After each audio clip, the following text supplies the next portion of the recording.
Hi, I'm Roland with Cypress Computers, and today we're going to be speaking about all-in-ones. A lot of people like all-in-ones. They say, you know, they're great.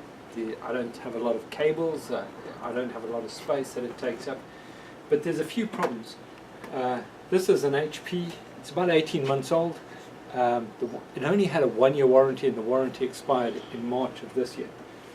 Part of the problem with this type of environment is if you've got a regular drive that's producing heat, your processor is producing heat, and there's not a lot of space for that heat to dissipate.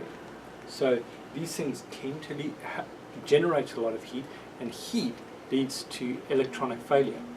So if you're thinking about an all-in-one, you really need to look at getting a solid state drive.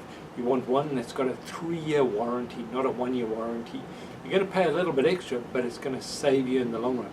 Because if something like this happens, the chances are you're going to end up replacing the entire unit.